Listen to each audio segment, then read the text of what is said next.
So this is tomorrow. I can't see. Is that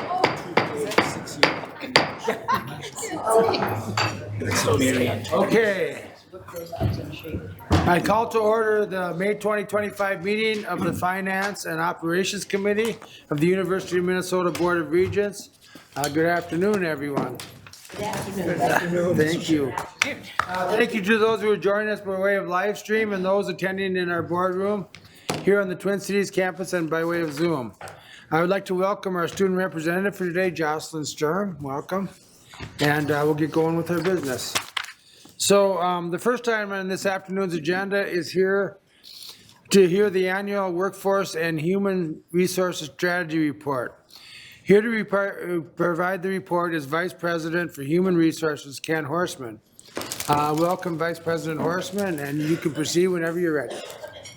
Thank you, Chair Hipsch. Chair Hipsch, members of the committee, Vice Chair Wheeler. I'm pleased to provide an update on the role of human resources in fulfilling the university's three-part mission to provide a world-class education, groundbreaking research, and community-engaged outreach as we serve the state of Minnesota. Our goal today is to demonstrate how HR at the university is evolving to attract, engage, and develop world-class talent to support and advance the mission of the university. I really feel deep down that in many cases, the University of Minnesota is a leader and innovator of HR strategy in a higher education setting. Our priorities are to create one HR community to promote consistency and common practice across a decentralized system with regard to employment and human resource practices, and not necessarily organizationally by bringing us all together on one org chart. How we practice employment is much more important, and we can get there in a collaborative way. We also see as a priority advancing data and technology to empower decision-making. And the next three, you can say this work is never done, but they are very important. Fostering a supportive work environment and culture, developing leaders across the organization, and enhancing direct support of our employees. We've intentionally created a vision called One HR to reflect an integrated approach between local, college, campus, and unit human resource functions and the central office of human resources. The term came from our HR leads out in the community who feel strongly that we can only solve big problems by really coming together in partnership. The first aspect of One HR that I want to discuss is our community and how we are creating a more consistent employee experience system-wide.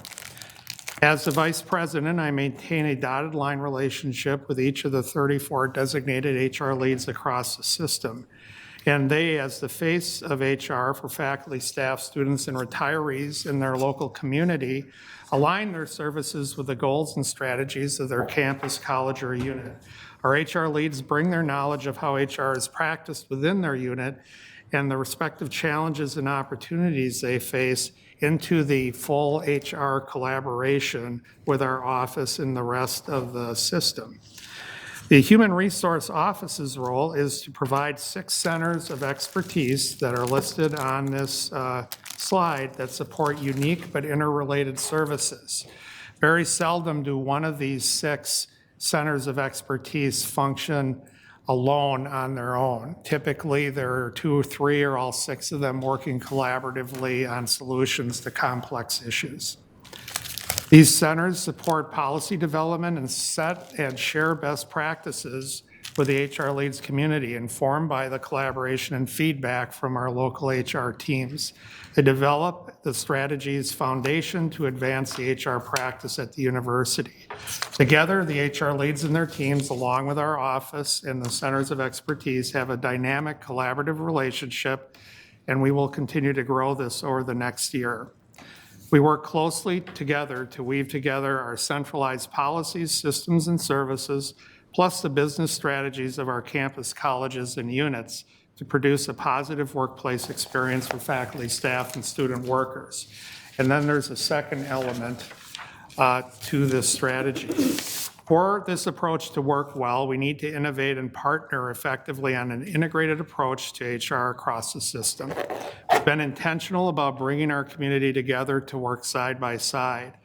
A new human resource leader onboarding experience helps our new leaders acclimate to the university, especially those that come from outside higher education, so they are able to quickly grasp the culture, the operational policies and processes, and the leadership expectations. We are also launching a new leadership development program for HR leads to support them in their career growth and development individually and as a cohort, which is so important for succession planning. We have brought the HR community together for an annual HR summit and HR-centered focused professional conference to share best practices so our practitioners can learn from subject matter experts and one another. The feedback has been positive, and we plan to continue this experience. Across the university, the participants in this summit number approximately 300 at each of the first two annual summits. New element to our work is the development of professional competencies for roles within the HR job family. This allows leaders to better understand the knowledge, skills, and abilities that individuals within those roles should possess, as well as what they need to develop to advance their career. Related to this effort to better define what is expected of professionals in human resources in all the various roles, we have developed an HR generalist map. It serves as a guide to foster growth based on the needs of the individuals, what they desire to develop in for their individual goals.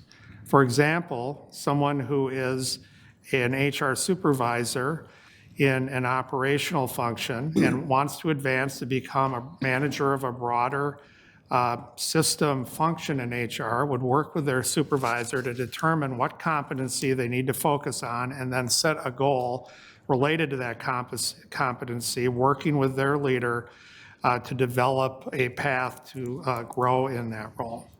The experience map helps provide concrete examples of the next steps they can take to help them advance based on their current expertise, and this is a map that did not exist until recently. Our teams leverage data and technology in exciting new ways to benefit the university workforce. For example, when it comes to hiring and onboarding, our higher range placement tool gives managers and HR leads a salary range for open positions, selection assessments, I-9 compliance guidance, and international employee support.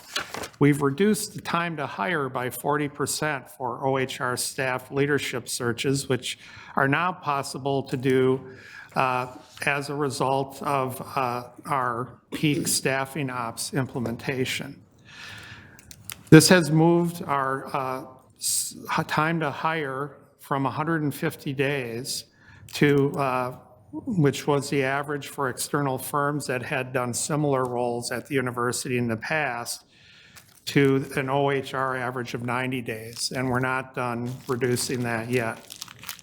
This shortening of time to hire enhances the candidate experience, reduces the burden on employees who take on extra work in the interim, and results with a motivated candidate pool as we go through the process. Our ongoing market refinement process, which you heard about earlier for those of you at the special committee this morning, continues to ensure that our employees receive competitive compensation information relative to their roles and the job markets their roles represent.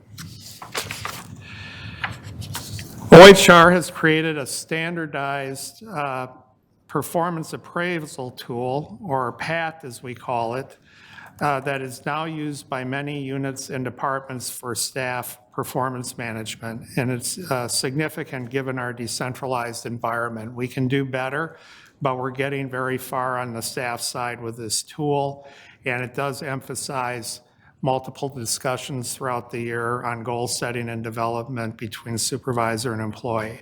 Our contact center uses AI technology to help take notes during phone calls so the representatives can fully focus their attention on the employee that is calling in. And our advanced HR analytics dashboards and key metrics support decision-making, including predictive analytics for things such as team turnover.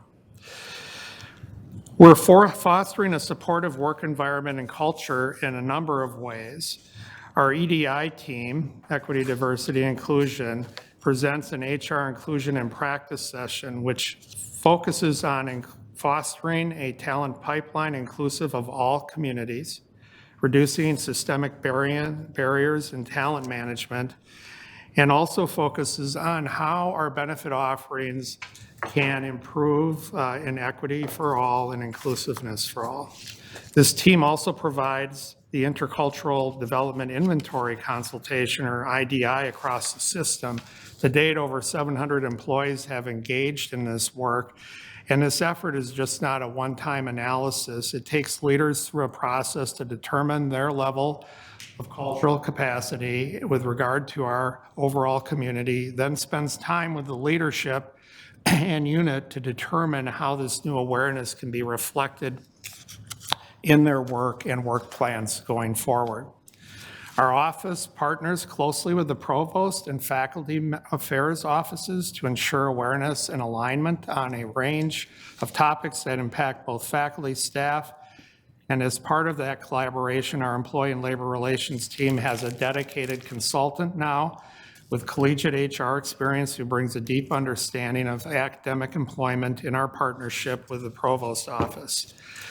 OHR offers HR at the U trainings for new HR employees to get a better understanding of human resources in a higher education context.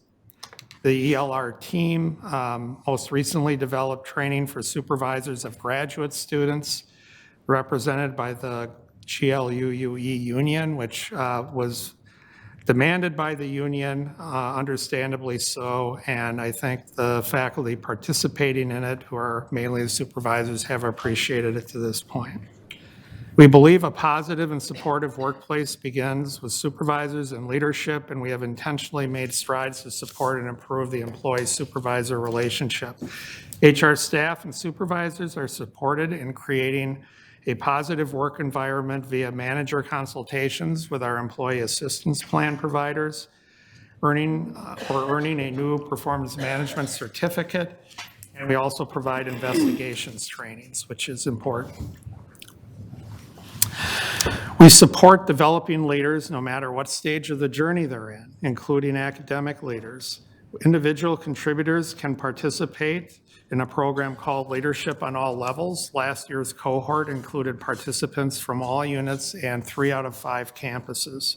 We are working on launching the Employee Development Center for IT roles, and HR will follow, and possibly finance. This platform matches staff employees interested in growing their skills with opportunities in other departments and other locations of our system to work together on collaborative projects. These are opportunities they may not have in their local unit. Current leaders and supervisors have several development options: new supervisor orientation or the Supervisory Development Foundations Program. The orientation program launched in 2022 has over 1,100 supervisors that have participated, with 97% of those who have completed the training feeling more confident in their abilities. As noted earlier, we have also increased our collaboration with the provost to better address the unique needs of academic and faculty leaders. These individuals have options including the Provost Academic Leadership Seminar, the Academic Department Leadership Program, Talking Heads, or the College Leads Program.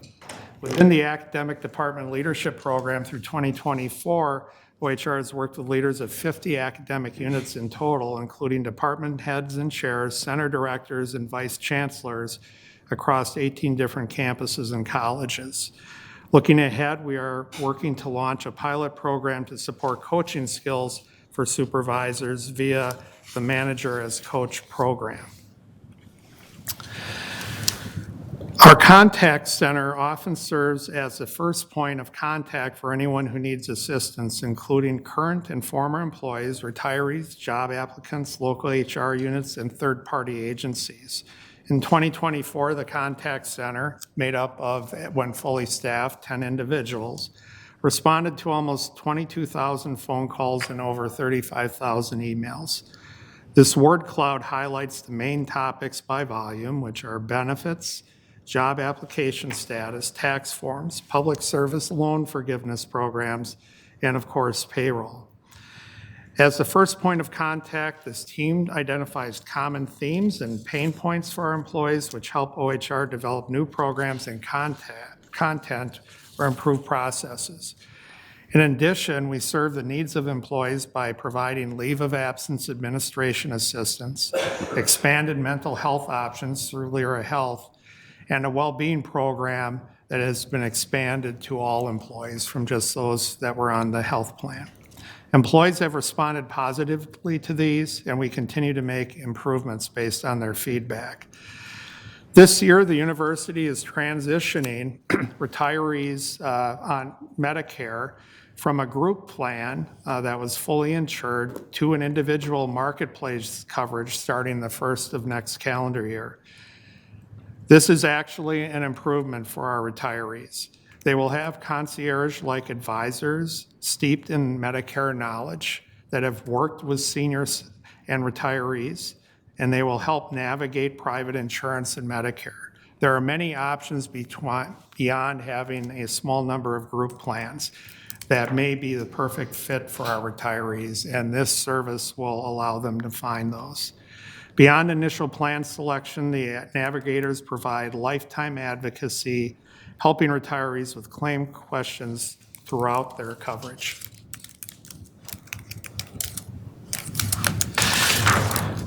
This presentation reflects a significant amount of work and accomplishment. But we are not satisfied, and we look forward to building our momentum in the year ahead. Here are just a few examples of new priorities moving forward. Pending completion of the university's Maroon, Gold, and Bold strategic plan, we will pick up and develop our HR system-wide strategic plan in partnership with the leads and the broader HR community, setting a common strategic direction for our efforts. The university initially adopted the current PeopleSoft technology platform in 1998, and the last major upgrade was approximately 10 years ago.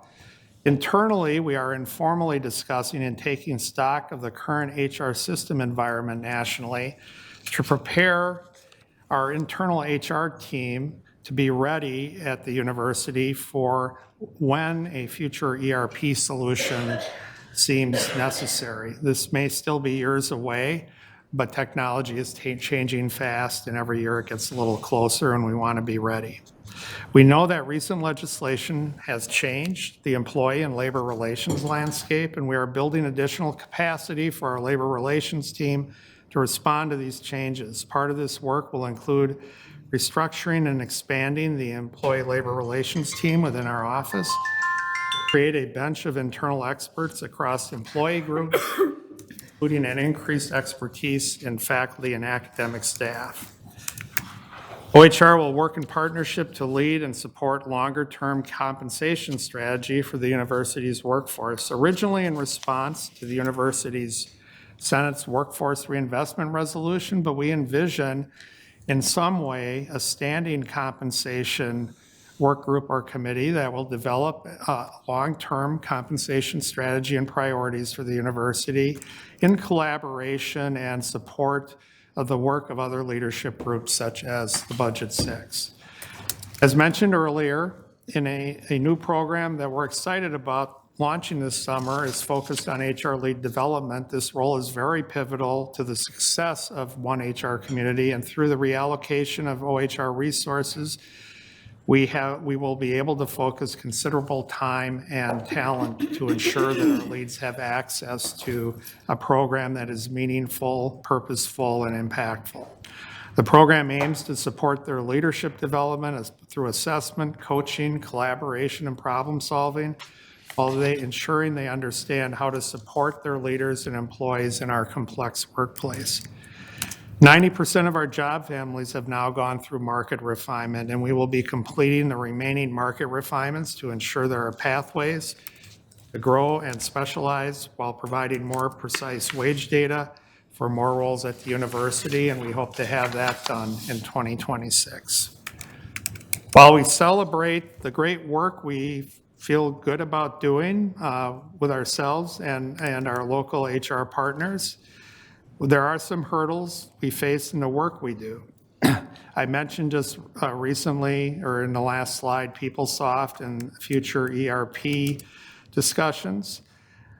Current HR management systems and those in the future are more nuanced than perhaps we have today, and that could improve the user experience, be far more stable and efficient, and provide vendor support and expertise.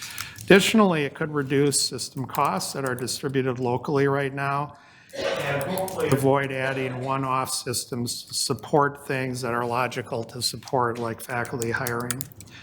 AI is also a component in the future, and that will support training and support being responsive to employee questions. We have a decentralized system that's large and complex, and there are one-off systems used by campuses, colleges, and units to fill gaps they feel they have and to address challenges they have. Each college, department, and unit has its own culture with unique needs, respecting what makes each one unique, while also establishing common system policies, processes, and systems to support the entire university will continue to be an iterative and ongoing effort that we can improve in as we move forward. This is compounded by ever-changing state and federal legislation. So before questions, I'll just say that as the landscape changes, and we've heard a lot today about that, our own state has sick and safe leave that has been implemented in the recent year and a half, 2 years. We are upcoming on the Minnesota paid family medical leave, pregnancy and parental leave, all tremendous assets to the working population of Minnesota, but very complex and very labor intensive to implement and provide as a benefit. So we'll have to be agile and adapting while also responding to concerns of our broad employee population. And as with most workplaces, resources are not unlimited, so strategy, priority setting, sound decision-making are table stakes for the future. And with that, I conclude my presentation, and I am open to any questions you may have. Thank you. Thank you, Vice President Horstman, and thanks for the great report, and thanks for your ability to be agile. I think it's going to be the word that we're going to all need to be using going forward. So are there any questions for Vice President Horstman? Regent Turner. Thank you, Chair Hipp. Yeah. I just want to commend you on, obviously, you've done a great job at communicating with everyone. 2 years ago, when I first came on, there was a lot of peak questions and a lot of anxiety, et cetera. And that, at least for me, has like tapered off to nothing, which is to commend you and your team on how well a job you have done at communicating, et cetera. So thank you for that. Chair Hipp, Regent Turner, I appreciate that comment very much, and I want to share it with Mike Volna, my collaborator who stepped into an empty space without being asked, and I am so glad Michael did that, and Emily O'Neill and her team, our project director. Thank you. Yes. Thank you for that. Any other questions for Vice President Horstman?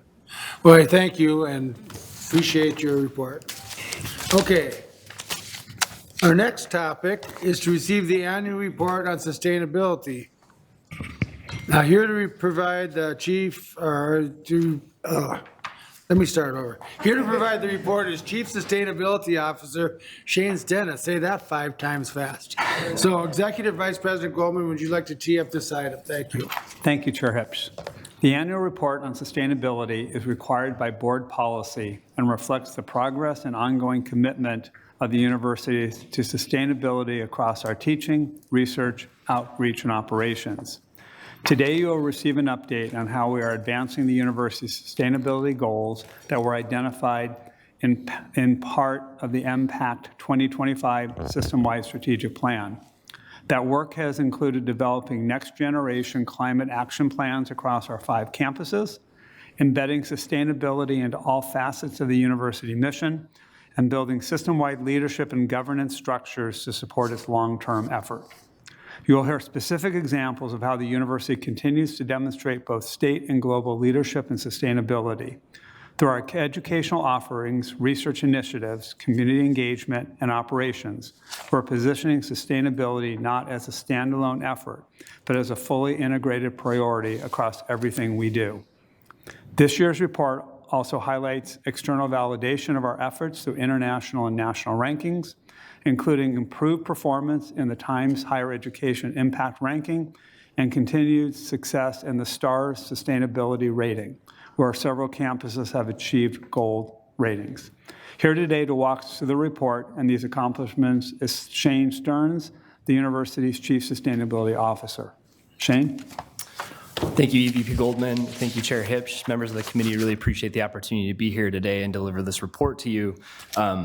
It's a real pleasure, and I appreciate the struggle with the complexity of my name combined with my title. It's always a tricky one. I wanted to start off, as EVP Goldman just highlighted, with the frameworks that guide our efforts at a strategic level across the institution relative to sustainability.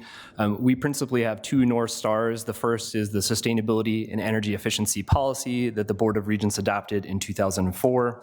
The policy established 6 guiding principles to guide university action over the last 2 decades, and it specifically developed 5 operational areas where it directed the administration to create targets, and those operational areas are displayed on the left-hand side of the slide on the screen right now. The second strategic framework, of course, that we have is MPACT 2025, the strategic plan. The strategic plan committed the institution to building a fully sustainable future and directed the university to undertake a number of actions to advance that goal, including developing the climate action plans for each of our campuses, as well as embedding sustainability into our core mission and advancing and leading that effort both at the state and national and international levels. Today's presentation will focus on progress relative to these frameworks, highlight the initiatives to advance the objectives, and seek guidance from the committee on how to extend and expand sustainability efforts.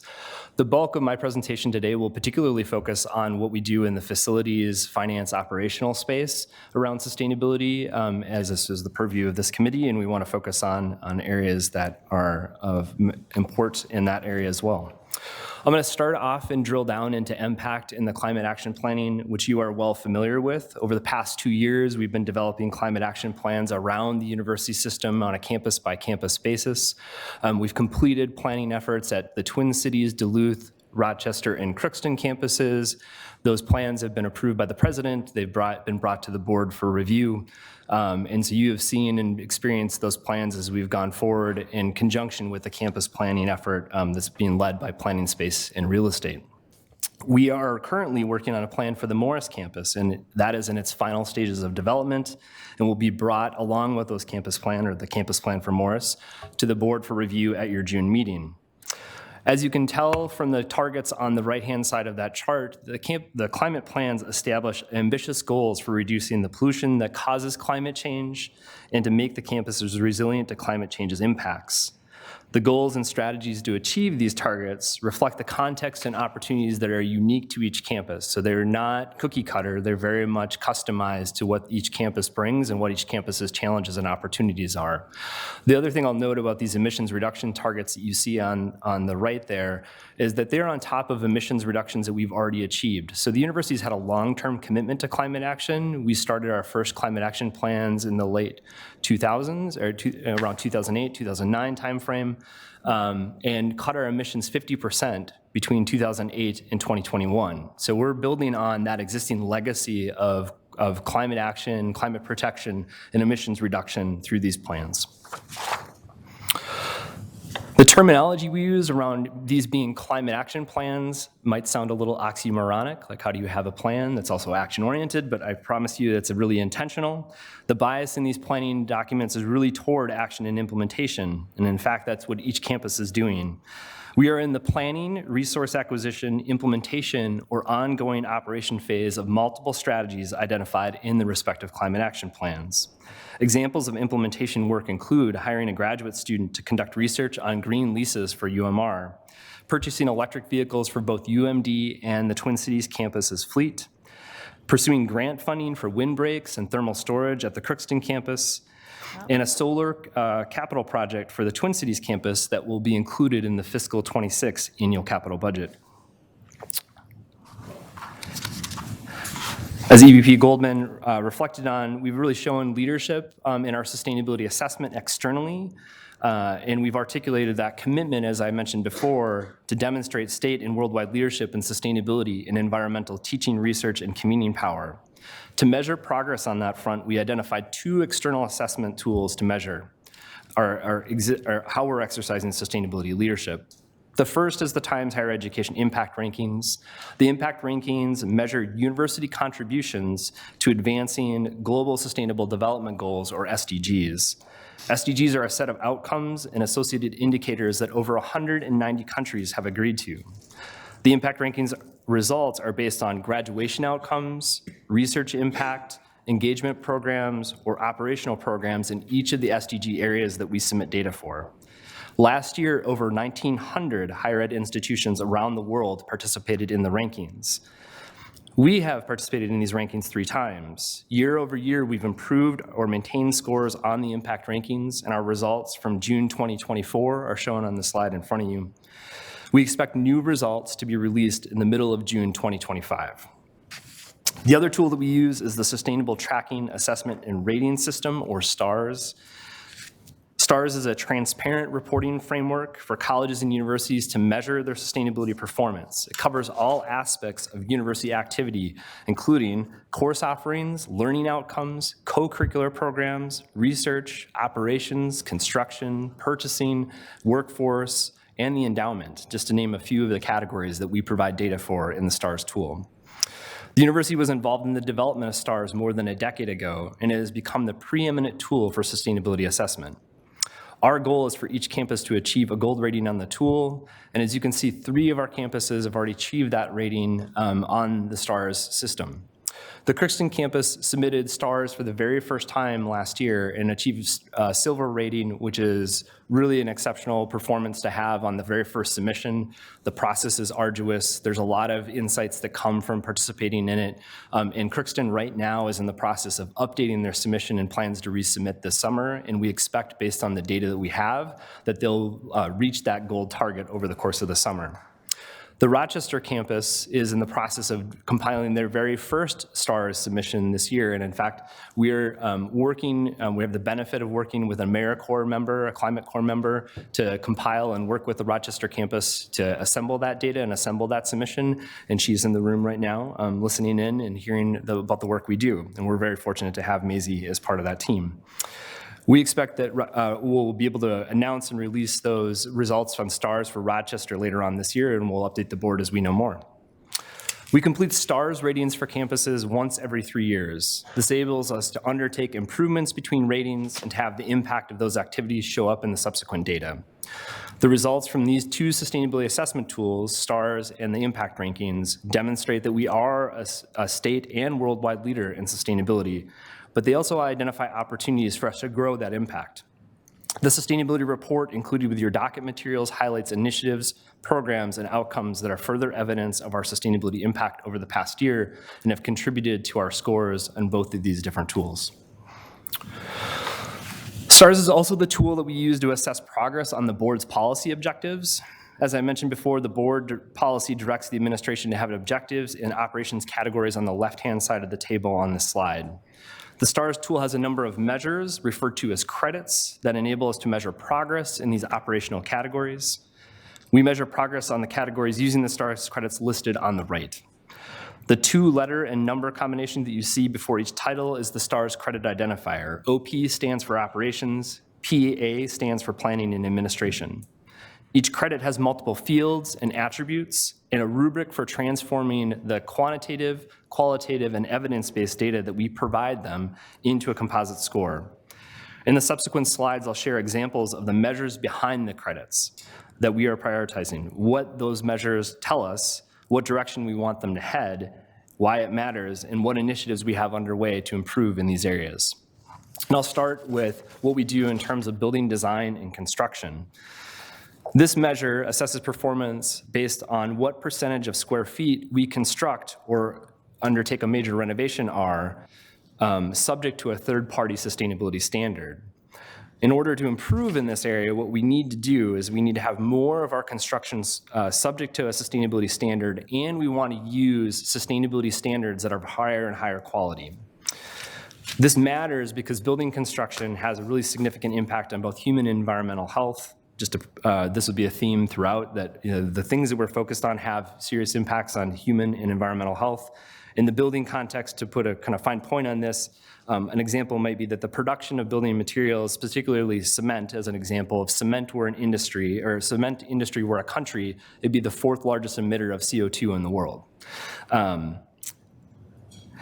So that shows you that like these sort of activities that we're undertaking really have these extended impacts.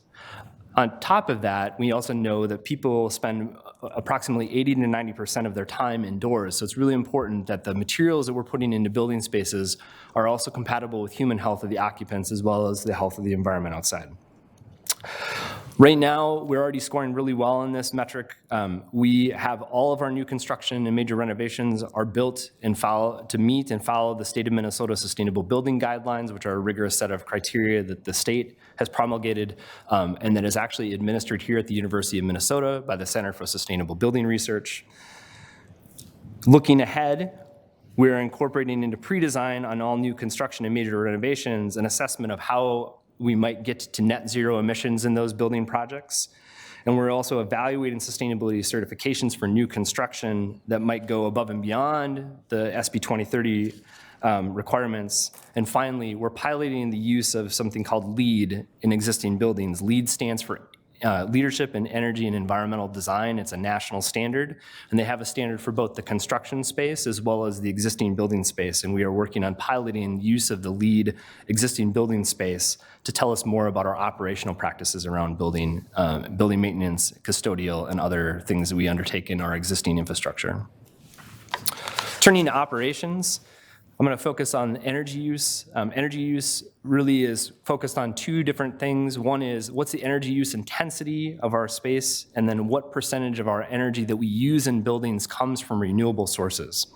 So in terms of energy use intensity, it's really a measure of all the different forms of energy that go into a building that are used within the context of a building. That could be electricity, it could be natural gas, it could be steam, it could be chilled water. We look at that over a period of time, usually a year, and then we express and convert all those different types of energy into a common energy unit referred to as 1,000 British thermal units, or KBTUs, and we measure it on a per square footage basis. In terms of percentage of energy from renewable sources, I think that's pretty self-explanatory, but it's really looking at what is the percentage of total energy that we use on our campuses that comes from things like the sun, wind, bio-based materials, or water, which continuously can be replenished. You'll notice that from the table, we've included information about the current or recent performance around energy use intensity. Rochester is absent from this, both in terms of that as well as the renewables. This is partly due to the fact that we're still in the process of compiling Rochester STARS report and we don't have all this data, but the other piece that is important to know is Rochester as a campus is an entirely leased space. So they have less control over both the energy intensity of their space and they have less control over the source of electricity or energy that's providing and supporting their spaces. Directionally, what we want to see happen with these metrics is for EUI to go down over time and the percent of energy supplied from renewable sources to increase. And all the climate action plans have strategies to increase the percent of renewable sources through on-site installations, purchase of off-site renewable power, or both. I'll note that Morris already gets 100% of its electricity from renewable sources today. And the Twin Cities campus, as I mentioned before, is planning to expand its existing on-campus renewable energy resources through a solar project later on this year. Climate plans also set goals and strategies to reduce energy consumption between 13 and 35% over the near term. And we've added a sustainable energy engineer to help drive that forward, particularly on campuses like Morris and Crookston and Duluth, to add to their capacity and enable them to pursue energy efficiency strategies at a faster rate. In the transportation space, one of the things that we look at is the percent of our vehicle fleet that is 100% electric or EV, electric vehicles. EVs have lower life cycle carbon emissions. They also don't create tailpipe pollution that contributes to local air quality impacts that impact the health of our students, our employees, and our surrounding communities. And we're also finding as we do analysis that EVs often have lower operating costs and lower total cost of ownership of the vehicle, depending on the vehicle over its life cycle. So every climate plan has identified goals to increase the share of electric vehicles in the fleet, somewhere between 30 and 70%, depending on the campus, over the course of the next 10 to 15 years. And staff at the campus level are actively pursuing strategies to make this happen. For example, the Twin Cities Campus Facilities Management Group recently conducted a fleet study demonstrating how they can convert a significant portion of their fleet that they use here to maintain the campus and provide custodial services, land care, and waste services. And they are now in the process of working to implement the findings from that study. Additionally, over the last year, we've purchased over 24 electric vehicle and plug-in hybrid electric vehicles for the university fleet across the university system, including on the Twin Cities campus and the Duluth campuses.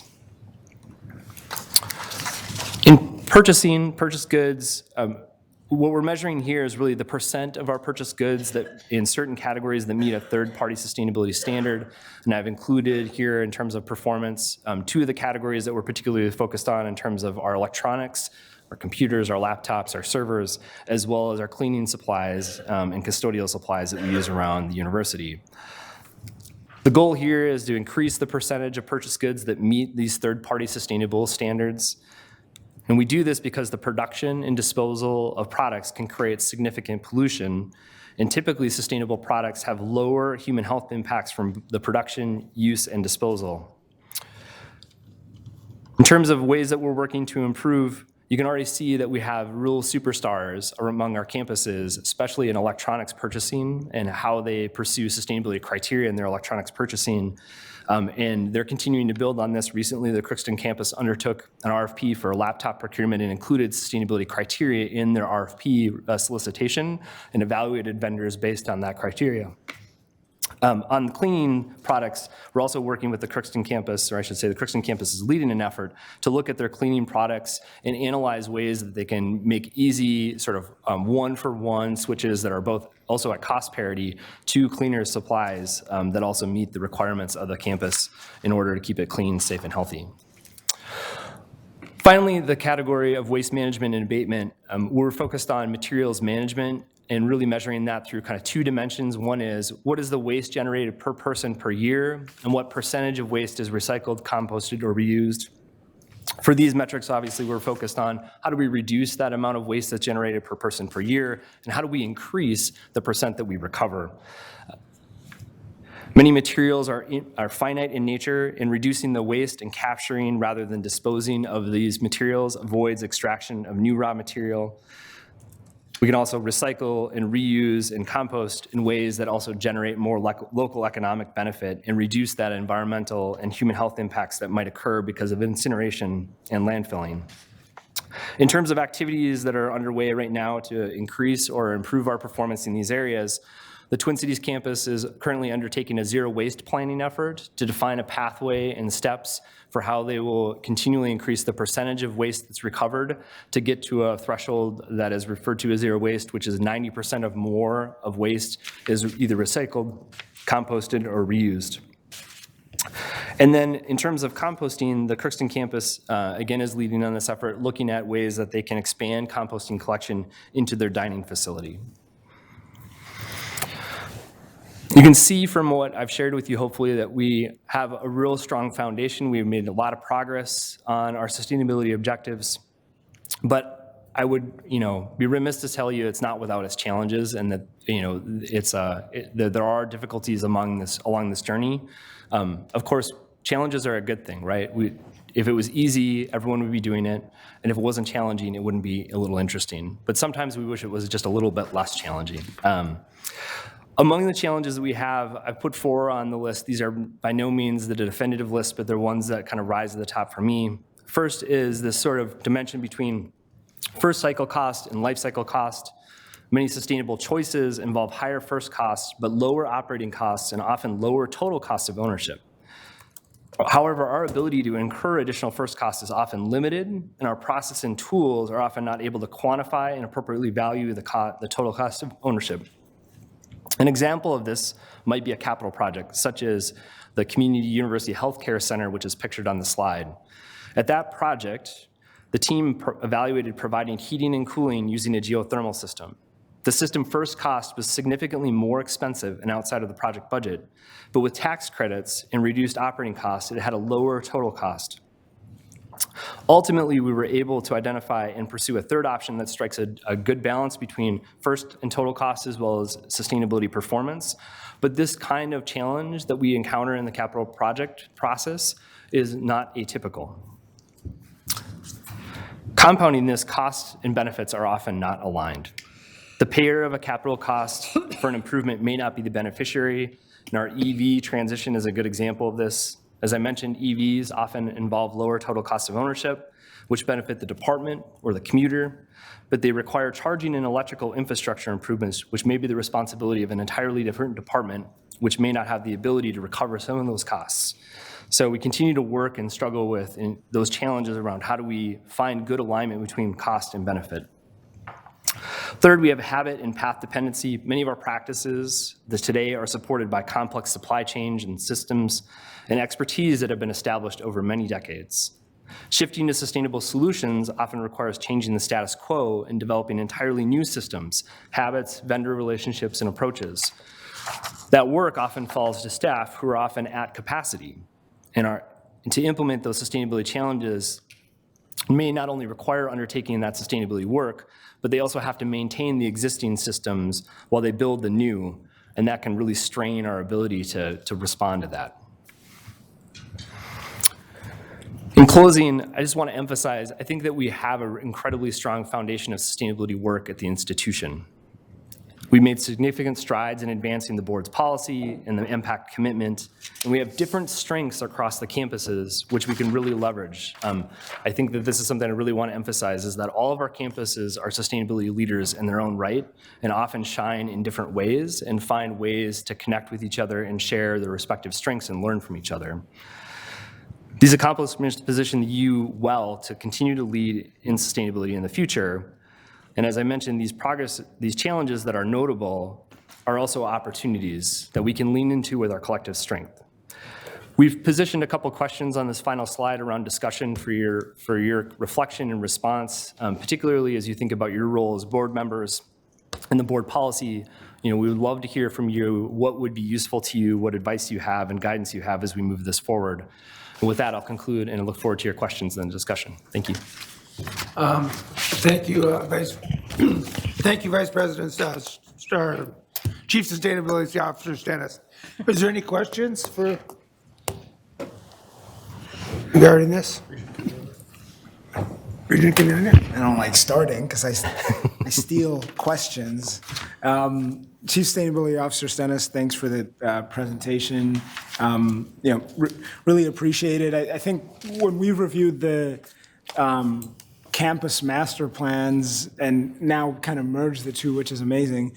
I think we've talked about all of them being living, documents. And I mean, obviously the earliest one was just a year ago, last February. So perhaps a little too early for evaluation, but hopefully once those are all in place, this update becomes a bit of a progress tracker, right? And you'll have the ability to, green, yellow, red, almost, for the board on how we're doing it, though, so we can kind of raise those risks early. I mean, certainly don't want to get to, I think the end dates on some of those goals are 2033, 38, 34, the mid-years of the Cunningham administration. We don't want to get there and be like, okay, we didn't hit some of these.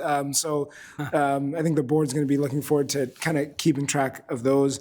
Definitely want to call out how students have led in this area in so many ways. I think, we had students come and present to the board about the HERC, and they advocated here and obviously at the city, and I think the mayor signed the order that's going to be shutting down in the next few years, as well as a few years ago, if you remember, they gave us Valentine's Day card, the climate strike. Mine said, love your planet, break up with fossil fuels. The only Valentine's gift I got that year. So very much appreciated that. But just want to call that out. And I think your work and your presentation obviously focused on operational and facilities. And that is where it has to start, right? Like we have to build up our own credibility before we, to be credible when we do the teaching and and the mission and the outreach in this area. And I imagine you work closely or are good friends with Jessica Hellman and INE and obviously Troy Goodnow. I mean, just the whole apparatus of this, right? This is operational, but I think I'm sure it's already happening. But as a board member, it'd be interesting to understand how we parlay this into now our mission of teaching and outreach, which I know we do, right? I think it'd be interesting to know, and it's timely because we're putting together a strategic plan, so I think we'll all have a chance to put input. Region Mayor, at our retreat, you're the one who really brought up climate, over and over, so hopefully that's reflected in that plan as well. So just wanted to thank you for the work and for the update, and I think looking at the discussion, I guess you brought up there's challenges. It's going to cost something. I mean, usually money, but just decisions, right? And I think the board's been supportive vocally lately, but I think what you're alluding to is that support may have to be more than vocal at some point. I mean, the decisions are going to come in. It's okay if we want to do the most climate friendly thing, it's going to cost X amount, and in our most challenging budget year in a long time, President Cunningham, we're gonna have to decide if it's as much of a priority as we say it is, with respect to specific decisions. But no question there, just offering my reflections. Thanks, Mike. And to that, building design comes into mind, with what's happening in California and different places, and the cost of that is not cheap either. So we have to have the building design that's going to be more expensive and the building techniques. And so that's a big part of the sustainability as well. Okay. Regent Davenport. Thanks, Chair Hips, and to Regent Kenyanya, pay now or pay later for everyone. And congratulations to all of our campuses on the stars and recognition and the good work that's been done. And it's a drop in the bucket of the whole issue. Do you see, I know we're a leader among our peers and among national higher ed. Are others headed this direction? Would you say 25%, 85%, or what's kind of the general direction of universities today on working toward these type of efforts on climate change, and do you see that maintaining? Chair Hipsch, Regent Davenport, it's a good question. I would say that there is a percentage would be hard to nail down. I would say the majority of higher ed institutions in the US, and certainly as we extend out internationally into our global sort of competitors and peers, very focused on sustainability, incredibly focused on climate, particularly in other parts of the world. As you can imagine, there are regional differences in the United States based on sort of local politics, and often these sorts of things, even in the state of Minnesota, right? The language that we use when we describe this and we work on this might be different in our Morris or our Crookston campus than it would be, say, here in the Twin Cities, because the drivers for our local community and our population might be different. But there's a commonality there. There's commonality in values, and there's a commonality in sort of what we treasure. And I think finding those sort of areas of shared value are really critical and important. In terms of leadership, we absolutely are a leader in this space, both nationally and internationally. And I'll tie back to Regent Kenyanya's comments and questions. Not only in the operational space, which is important, and I want to sort of underscore this with maybe a data point. There was recently some results of an international survey released by the QS Rankings organization. And about 50% of, and this is pretty consistent with other survey data we've seen, about 50% of students say sustainability really matters to them in their selection of a school. And they really look to what the schools are doing on their campuses and their physical operations, the stuff you can see and touch and feel, as an indicator of whether the schools are serious or not. And that percentage ticks up even higher. So it's about 65, if I remember the survey data correctly, about 65 to 70% of students say it's really important that a university or a college that I'm going to lives its values, basically, that we show them through our physical built infrastructure.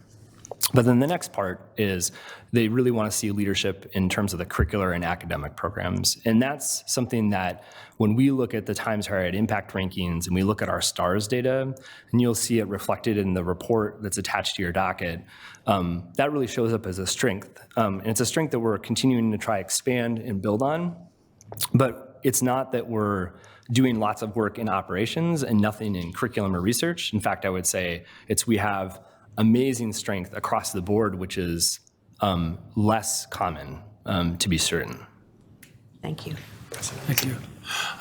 President Cunningham? Yeah, Chair Hipsch, and thank you so much for the presentation. I really want to underscore what you last said and kind of what you referred to and as we get into strategic planning and where we are, and we'll talk about this a little bit more tomorrow in sort of broad themes, but as we lean into what our strengths are here and how we differentiate ourselves from our peers across the country, and what students want to learn, maybe even in curriculum. We have strengths in, we're really strong in this in research. We're really strong in this across our not core curriculum, but across I got caught up in my earlier conversations, across our curriculum offerings and course offerings, as well as our operations. And, as we're looking to where we want to continue to invest and who we want to be and how we want to sell, who we want to be for our next campaign and for our next strategic planning. I mean, it's something, as I've come across these things, over the year, this is something we're really good at. And it's something that is kind of in the essence of who we are. And that's a good thing for us to know and understand as we go into this next phase. Thank you. Regent Wheeler? Yeah, a couple of comments and two questions for you. In the comment, it was already said really well by you and then by President Cunningham. This is a huge attractor for us, in many different planes as a university and a big source of pride for the community. So thank you for that. It's always been difficult in any kind of business or any kind of entity to look at avoided costs. Right? You always see the investment in, and it's hard to quantify the avoided costs. So that's always a challenging thing for us. But one question related to that. When you look at all these activities, are there some that, boy, if we just, had this investment in this area, the cost-benefit ratio is just key. So as, help us answer some of those that first question you posed to us, like, boy, what really should we focus on because the cost benefit is so great. So that would be one. And then I know you had things about admissions in terms of tangible goals. Wondering if there are other tangible goals in there because as the Regent Kenyanya pointed out, a scorecard to us to see what progress is being made and how would we know would be helpful on this too, because it's a tremendous asset and one we want to keep track of. So gosh, what would you put as the highest priority, in terms of cost benefit or a couple of them? And then, are there other goals that are concrete that we should be following? Chair Hipsch, Regent Wheeler, great questions. So on the avoided cost, I'd see the most obvious answer to that is in the energy space. Energy costs, as we know, are a significant portion of our budget after we talk about salary and benefits. And there are paybacks, right, to energy projects. If we can undertake a capital investment that helps us to avoid needing to buy energy from a utility provider, that is, savings at return to the university or avoided costs at return to the institution, and they're really tangible and we can measure them and we meter energy services. And so those are the places that we focus on first and we think about a lot and do a lot of work on. My background, I have a master's in business, and so we run a lot of cost benefit analysis and NPV analysis out of our office and then work closely with VP Volna on analysis in the budget office around those as well. So it's something that's near and dear to our heart and something that we're pretty deep into pretty often. I would say the place in terms of tangible goals to your second question, emissions is sort of the overarching goal, but there's a number of sub-goals within that. I mentioned the EV fleet and how we're trying to increase the percentage of EV fleet, so we've established goals in that space. We've certainly established goals at a campus level around waste, so different campuses over time have established we would like to get to, or our goal is to get to a certain percentage of recovery. And we're continuing to see that happen in a very customized way based on the campus local context. So that's a really tangible area. And then the final one, and I think it responds really well to student interest as well. And then the sort of other area of goals beyond energy and emissions would be water and what we're doing in terms of the water space. It is something I didn't talk about today, but we are unique in the fact that we have two of our campuses, Duluth and the Twin Cities, that have what is referred to as a municipal stormwater permit. We're adjacent to large bodies of water. We run our own stormwater infrastructure, and then we interconnect into other governmental entities' stormwater infrastructure. So we have lots of goals and plans and regulatory apparatus around how we manage stormwater, and so that's a big focus. Great. Thank you. One follow-up. Yes, go ahead. Thank you for that. And then I think that, boy, if we land on, sustainability is one of our key goals in the strategic plan, then it sounds like, we might have a big dot about sustainability, but you have very many outcome-based measures that could feed into that. So thank you. Thank you. Thank you. Regent Kenyanya.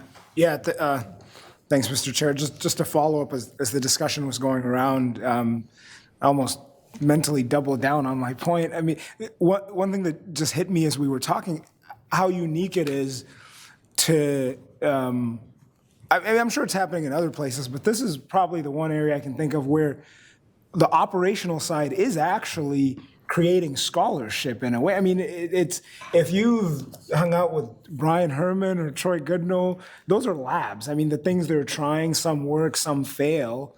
That's really unique, and I think that really has to be complimented and called out. I mean, it's across the university. Again, I'm sure it's not the only place it's happening, but that's really unique. Even when we talk about the academic side, I referenced INE, like, yeah, you're learning from them, but they're learning from you all, a lot. So that's just a impressive partnership. And, when we talk about strategic plan and serving, our community, I think we're going to be well positioned to the local school district can't do the wild experiments and try to, I mean, I don't know, you guys are trying to power buildings with honey or something. I mean, it's next, I mean, they'll try anything, they'll try anything. The school district can't do that. Right. But once we figure that out, I mean, I just think we're well positioned to now go across the street, go down the street, and work with them and see, okay, how can we help you? What's the next step? So I think it goes beyond here, but it has to start here. So just, no new comment. I doubled down as we were talking. Chair Hipsch, Yep. if I may. Regent Kenyanya, I'm glad you brought up those points. You're absolutely right. So one of the things that we think is really critical in terms of how we perform this work is we're helping to de-risk some things and learn and create scholarship off some things that can help drive sort of new innovation, new economic development in the state of Minnesota, and new techniques around how we be sustainable, right? And the Morris campus is a fantastic example of that. They really think about that intentionally in terms of how they want to positively affect the trajectory of their community and the partners in that community. And I'll give you another quick example. Here on the Twin Cities campus, the 17th Avenue Residence Hall, if you may be aware, captures rainwater from the roof. It stores it in a series of underground tanks, and it uses it for toilet flushing in the building. It's a small thing. It's the first one in the state. No one had ever done one before. It wasn't in any sort of permit or code. We had to get an exception. We had to go through a long development process to figure out how to do that. It's the model that the St. Paul State Stadium used to build theirs. And then subsequent ones have been used to build theirs. And we're now doing it at scale. So now on the Twin Cities campus, they capture something close to 5 million gallons of rainwater each year for not just toilet flushing, but cooling buildings and other functions within the university campus. So it's a way of us not only sort of identifying things that will help make our operation more sustainable and more cost-effective, but also can help drive, future industry in the state of Minnesota and also contribute to scholarship, for sure. Closing comment, Mr. Chair, and you'll appreciate this one. Unfortunately, climate's it's been politicized. It's become a political thing. One thing I've learned in my time at the university, whether it's visiting Morris and learning about this, conversations with you, we do a good job of making these solutions real to the people's problems that are in front of them, and then the politics kind of go away, whether it's making it very real for farmers, the community, couple regions, Regent Mayron, Regent Johnson, when we did that tour, when we went to the Deep Winter Greenhouse and we went to the Hubachek, they make these things so real for the community that's there and show them how it's going to affect their daily lives. And then the politics just kind of subside or become second nature. And Mr. Chair, we've talked about how that's important, in your part of the state and whatnot. So I think that's a really other important thing that to point out. Vice President, do you have a comment? No, okay. Thank you very much for your great presentation. Oh, did you have? Just a quick question. Okay. Go ahead. If we have a drought, do we have a backup for the toilet? Chair Hips, Regent Attorney, yes, absolutely. In a drought, we won't have toilets. No, I want to thank you for your great presentation and keep on the good work. So thank you. Thank you. Okay, we're moving on to our next thing on our agenda, which is to review proposed amendments to the Board of Regents policy conflict resolution process for employees. Here to walk us through the proposed changes is Associate Vice President and Title IX Coordinator Tina Marisam. Associate Vice President Marisam, please walk us through the amendments. Thank you, Chair Hipsch. All right, I'll share just a few proposed amendments to this board policy on conflict resolution process for employees. So this first slide just gives an overview of the policy framework. The board policy states that the university shall have an internal process for the good faith review and resolution of workplace conflicts, and that this process should be available to non-labor represented faculty, P&A staff, civil service staff, and student employees. An administrative policy on conflict resolution implements this board policy by describing the university's conflict resolution processes. As background, we have two types of conflict resolution processes available to employees. First, we have informal conflict resolution processes that are offered by our Office for Conflict Resolution. These processes include confidential consultations, problem solving, facilitated dialogues to address conflict. Second, we offer a formal process where an employee can allege a violation of a university rule, policy, or procedure that pertains to employment and have that issue decided by a hearing panel. If a violation is found, the employee can receive remedies. That could be, for example, removal of discipline, back pay, etc. And this formal process is administered by the Office for Equity and Diversity. With that brief overview of the framework, I'll turn to the policy amendments being proposed. At the suggestion of the board office, we propose adding 3 guiding principles to the policy as shown on this slide. The current policy does not have any guiding principles, so these would be a new addition. And these principles overall reflect the understanding of our Office for Conflict Resolution that conflict is a normal component of a dynamic and complex workplace, and that when managed proactively, directly, and effectively, conflict can actually be an opportunity for learning, growth, and progress.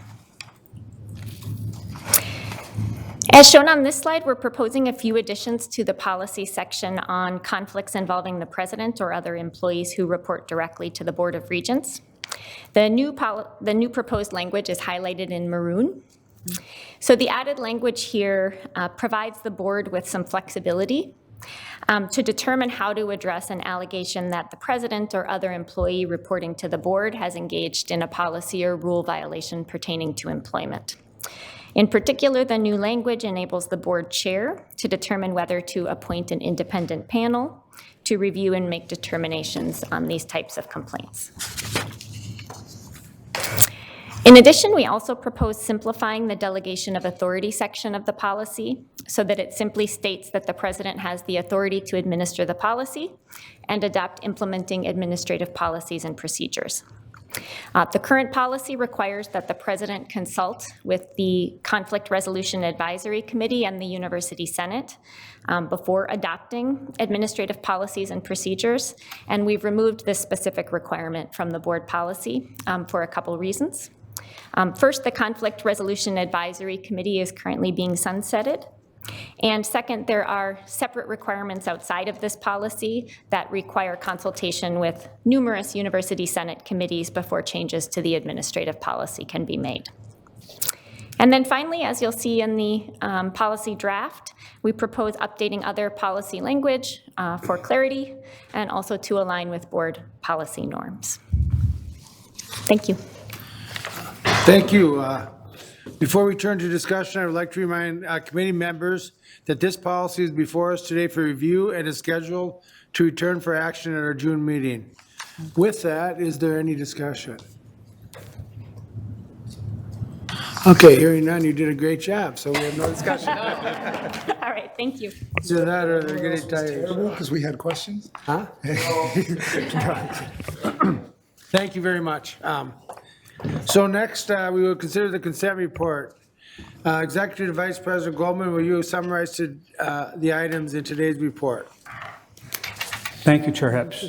Today's consent report includes several items for review and action, starting with capital and operational matters. We seek approval for a contract with Mega Farms totaling up to $5.5 million over 5 years to support snow removal services for facilities management on our Minneapolis campus. This contract was selected through a competitive RFP process and will ensure continued safe access to our facilities during winter months. Today's report also includes 2 real estate transactions. One is the acquisition of 27 acres at Tamarack Lake in Victoria to expand the Minnesota Landscape Arboretum. The land is being transferred to the university at no cost by Carver County as compensation for infrastructure easements impacting existing Arboretum property. The property will further enhance public engagement and research in conservation and horticulture. The other is a sale of approximately 60 acres at Umar Park in Rosemont to North Winds Test, LLC, for light industrial development. This represents a significant step in the university's long-term strategy for the land, and this action advances multiple priorities as outlined in the board's 2015 resolution on Umar Park. It delivers strong financial return, supports market-based development, and most notably fosters a mission-aligned research partnership. Northwind plans to build the Minnesota Aerospace Complex, which will include research facilities, wind tunnels, and lab space for the College of Science and Engineering. I will note that we're requesting a waiver of the public sale requirement in this case and believe the direct sale is justified by the university's research collaboration with Northwind.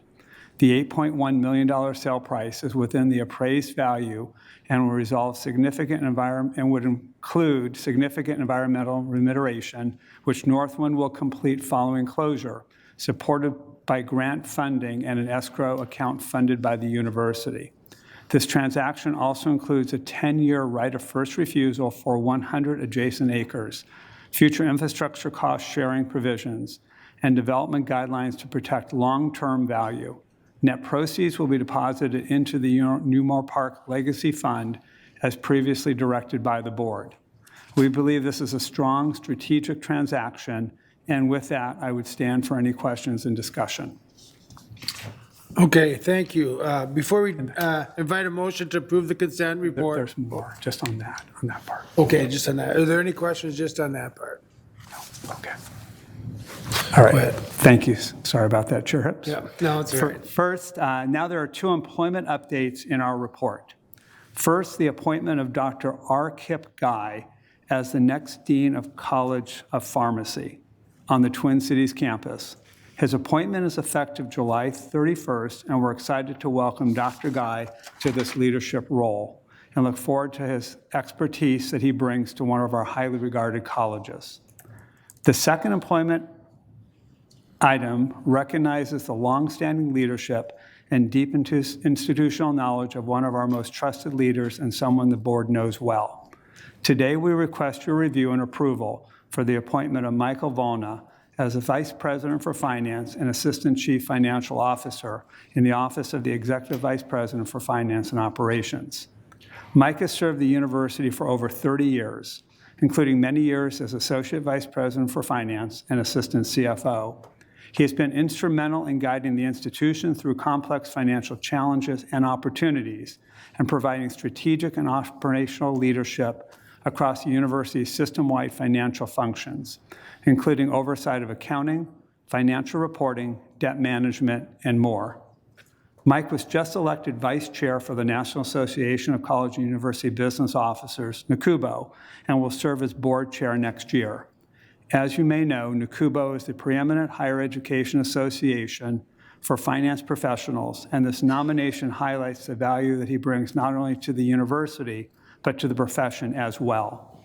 He will continue to partner closely with the academic and administrative leaders to steward the university's financial resources with transparency, accountability, and effectiveness.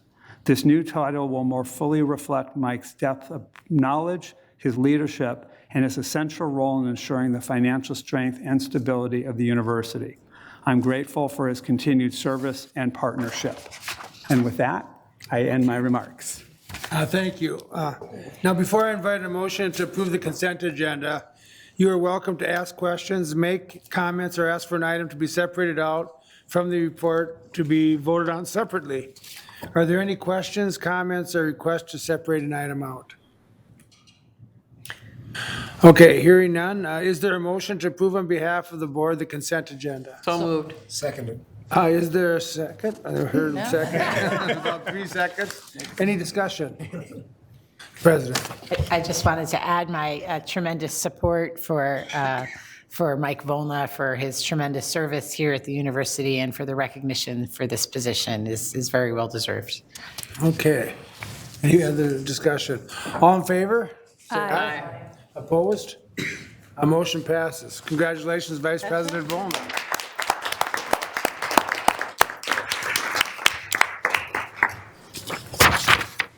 Okay, that brings us to the informational items. Executive Vice President Goldman, anything to highlight?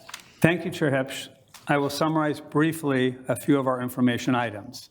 First, the Investment Advisory Committee's quarterly meeting in February included discussion on investment performance, annual asset allocation, and a look ahead at projects in the pipeline.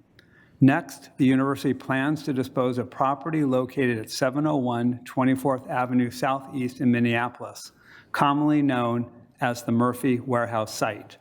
This property is no longer aligned with the updated Twin Cities campus plan, and the university's lease of the building to Murphy Warehouse Company expires at the end of 2025. The site presents considerable capital and operational liabilities, and we intend to reduce those by exploring sale opportunities, starting with offering the property to government entities. Finally, the required review of the Board of Regents' policy on nepotism and personal relationships is complete. No substantive changes were recommended, though a technical correction was approved by the board chair. Mr. Chair, that concludes my remarks on the information items. Thank you. Okay, there being no additional business before the committee, we stand adjourned early. Amen. Thank you. We will be back here at 4 o'clock to begin our board meeting. 4 o'clock for the recognition ceremony. Yes, okay. Okay. Sorry for giving you a little bit more break now than. That's